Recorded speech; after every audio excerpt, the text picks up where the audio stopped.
Group বির দ্বিতীয় বক্তাকে যে গ্রুপ এর দ্বিতীয় বক্তার ভালোই কাউন্টার হয়েছে।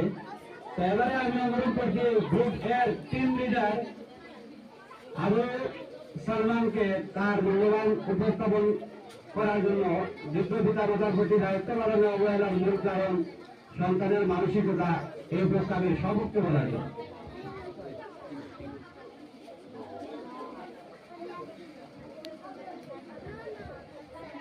আসসালামু আলাইকুম ওয়া রাহমাতুল্লাহ।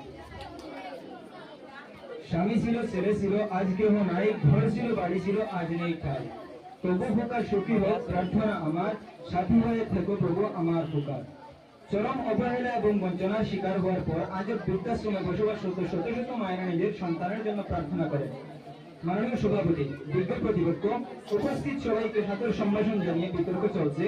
প্রস্তাবনা: বৃদ্ধ পিতামাতার প্রতি দায়িত্ব পালনে অবহেলার মূল কারণ সন্তানের মানসিকতা এবং যার প্রতি আমার অবস্থান। মাননীয় সভাপতি, 10 আগস্ট টাইমস অফ ইন্ডিয়া প্রকাশিত হয় এক মর্মান্তিক ঘটনা। চাকরির জন্য একজন ছেলে তার বৃদ্ধ মাকে মুম্বাইয়ের এক ফ্ল্যাটে রেখে চলে যায় সুদূর আমেরিকায় এবং তিনি 1 বছর ধরে তার মায়ের কোনো খোঁজ নেয়নি। বিজ্ঞ প্রতিপক্ষ, তার কিন্তু সুশিক্ষা ছিল। তাহলে এখানে বিষয়টা কি, আশা করি ব্যাখ্যা করে যাবেন। মাননীয় সভাপতি, বৃদ্ধাশ্রমে বসবাসরত বৃদ্ধ পিতামাতাকে জিজ্ঞাসা করলে শোনা যায় তাদের সন্তান নাকি সুপ্রতিষ্ঠিত, কিন্তু সুপ্রতিষ্ঠিত জনগোষ্ঠী আজ বাড়ি কিনে গাড়ি কিনে, পারলে নিজের নারীর জন্য দামি দামি শাড়িও কেনে, কিন্তু বৃদ্ধ পিতামাতার প্রতি দায়িত্ব পালনে সুশিক্ষিত বা সুপ্রতিষ্ঠিত জনগোষ্ঠীর কোনো খেয়াল নেই। যার কারণে বৃদ্ধ পিতামাতার বৃদ্ধাশ্রমে বসে বসে চোখের জল দিয়ে সিটি রেখেন তাদের সুশিক্ষিত সন্তানদের কাছে।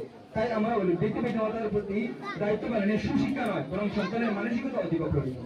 মাননীয় সভাপতি, মানুষ যদি প্রয়োগ অদ্ভুত, একই দিনে আমরা যখন পিতামাতা তখন আমরা মহৎ, আর যখন আমরা সন্তান তখন দুর্জন।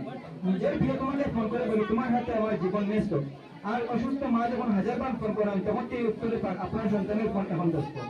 ঘরে বসে হিন্দি সিরিয়াল আর আইপিএল উপভোগ করার জন্য লক্ষ লক্ষ টাকা ধরে ফেলি কেন? কারণ আমাদের মানসিকতার সমস্যা। বিজ্ঞ প্রতিপক্ষ, উত্তেজহীন বিতর্ক যেমন নিরর্থক, ঠিক তেমনি ভালোবাসাহীন মানসিকতা নিয়ে নিজের বৃদ্ধ পিতামাতার প্রতি দায়িত্ব পালন অসম্ভব। তাই নিজের বৃদ্ধ পিতামাতাকে ভালোবাসা বলেছে আজ সুস্থ, সুন্দর এবং পরিচালিত মানসিকতার অধিকারী হয়ে উঠুক এই পৃথিবীর প্রতিটি সন্তান। এই আশাবাদ ব্যক্ত করে আমি আমার বক্তব্য শেষ করেছি। ধন্যবাদ মাননীয় সভাপতি, ধন্যবাদ সবাইকে।